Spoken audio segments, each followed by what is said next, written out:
is here. Alligator is here. Alligator is here. You know, sometime here, I was fighting with somebody about you, and the records you're putting across that, the guy, I know they understand what I say. If you don't understand them, that be why, you know, your mind inside. Yeah. The first time he come, you didn't understand them, you didn't forget them. Now, you're doing things differently, so you have to, you know. Vibe with it. Yeah. You be vibe. I like what's going on. Even though you owe me one, you be vibe. Yeah, you two, they owe me one. And then there's I here, you know, Aisha is here, but I call her I. You know, I have a friend called Aisha, so I call her I. You know, Aisha is here, and I'm so glad. Welcome. Thank you for How long are you here for? I'm here for a month, so I'm coming to come and scatter your house. So thank you. I need that scattering. Enjoyment Thank minister. you. Yeah, you know, it's okay. And you meet your meter. We scatter everywhere. I'm happy. You know, let's have a conversation before the festival. The first conversation, or the first, you know, talk I want to have is actually questions.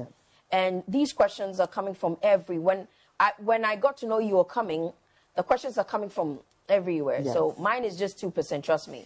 Nyakano is a lot of people wanting to know some bits and pieces about Ghanaian music here and abroad. Now, let me ask, what did you? No. Just a little bit. So I'll be doing a lot of work today.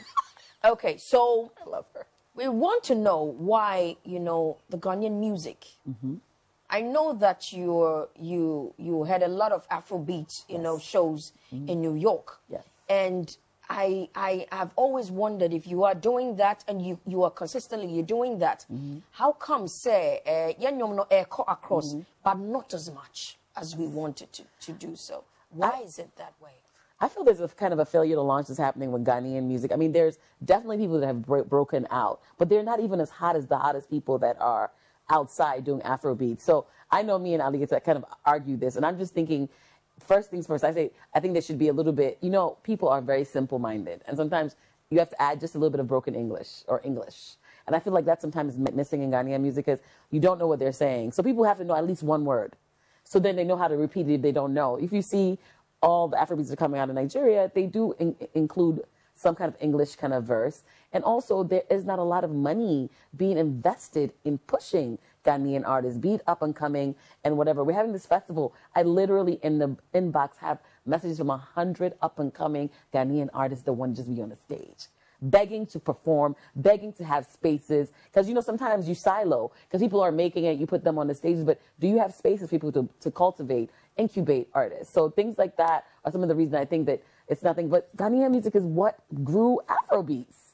You know that Fela Ransome Kuti was in Ghana and worked with all of the high life artists. Abel Taylor and the rest. Exactly. And that's what it, you know, let's just, you know, debunk it now. So it's literally, so why is it not showing up in the numbers when it comes to the income that's coming in, what's happening? Where do we kind of have to pivot and start to empower from within and, you know, then push it out so people get to know that there's such amazing music. There's so many artists we can just sit here and rattle off that are in Ghana. Today is going to be me and Alligator against you because, you know, like I know, I'm getting your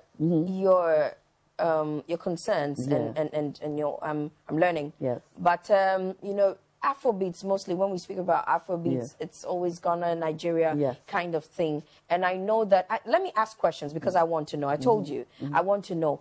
Is South African songs doing well? Amapiano. Amapiano is moving a little faster. It's moving. Yes.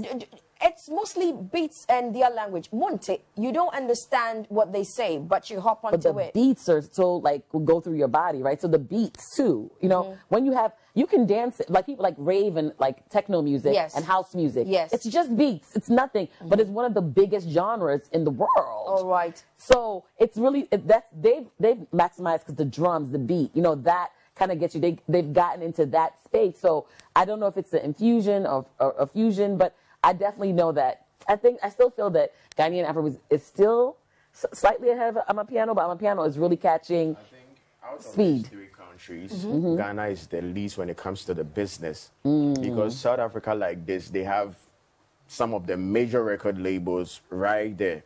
And she says something very important, and we are losing that sight. Every Ghanaian thing's being original is speaking your local language. Even when you look at my song, Alomo Jata, there's pidgin in there, a lot of that in there. A lot of things we don't hear. Yes. A lot of them you don't hear. That's fine.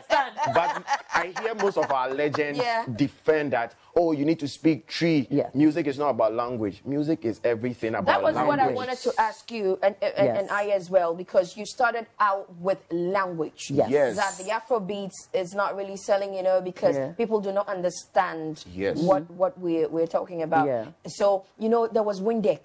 We didn't get it. But that's one word. But that's one word. Okay, so it's like, you know, a hook. Immediately you start talking so much. Maybe you are trying to communicate, try to sell a story. Yeah. Windek is just probably a word. Absolutely. So that one is an exception. But maybe you want to talk about that lady who you met at the mall and you are speaking it in your language. Maybe your beat is not catchy, but do you understand Jerusalem? Jerusalem. Yeah, Jerusalem. I told you something right now that these South Africans and Nigeria, especially South Africa, there's a whole machine. There's a beast behind it. There's and investors. But we don't have, so we shouldn't just act like we have it. We have to do the things which will at least get us some free promotions. Good. And now you see a big legend trying to speak so hard, or the tree need bube. Even the normal language you don't understand. They're watching you. No, they should watch, because I hear them sometimes try to defend that music is not about language. Yes, but it's not always that your beat is going to be nice. Yes. Maybe you have a stronger message. Exactly. You get me? So at least let's try. We have our Pidgin English, which we speak so fluently. And so well. And so fluently. Right. Yeah, so let's at least try to sell ourselves to other cultures. Nice. So that is one of the main reasons why we are not crossing. You talked about machinery. Yes. If Obi TMI, then we're talking about structure. What structure do you think that we need to be? You see, this conversation I've had for 18 years. Maybe for 18 years or more, I've had this conversation.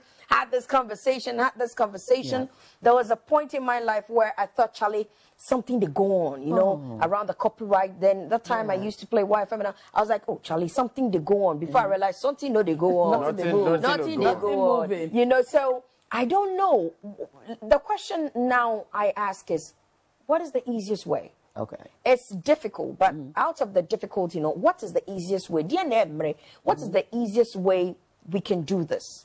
When we talk about structure, can we pick it up from somewhere where we all can get involved, and then we make an impact? Then the powers there be say, oh, okay, you know, this is what they're doing, and it can be possible. What is the easiest way? I think there also has to, I know there's a lot of festivals, a lot of concerts, but are there any programs to cultivate and, you know, teach? Like A&R doesn't happen really. People really just learn, jump on the stage, don't know about engaging crowds, about, you know, doing, because I've seen some Ghanaian artists internationally. I'm like, why are they not engaging the crowd? What's going on with stage presence? What's happening? You know what I'm saying? Those are some of the things. So are there some programs that could really help in fostering and incubating some of, like, having some of you guys that are experts for the years, kind of teach them, listen to their music and look at some of their stage performances and start talking about that? Because if we do package you and get you investors, are you going to be able to show out when it's time for us to get you on the big stage? So what does it look like for music in just, what is the music programming looking like beyond us having, I know it just seems like sometimes just money making but how do we kind of dial back and start to really cultivate an artist? I'll come back to you with the events, you know, that I held outside of Ghana, and the events that I held here, and how it's going to help to push our music. But then I'll come to you about, let's talk about packaging our music. As an artist, about packaging, say, our stage performance. People think that, oh, I have a nice song, so hey, I'm good to go. Drop it. You understand? But you need to perform that nice song, because you see, that song you get, you know, we get for house. We have it on our phones. We have sing it even better. We sing it even better than you. And you jump to it better. Yeah, so we want to see you perform that song that we already know. That's in our phones. So then, what does an artist... It's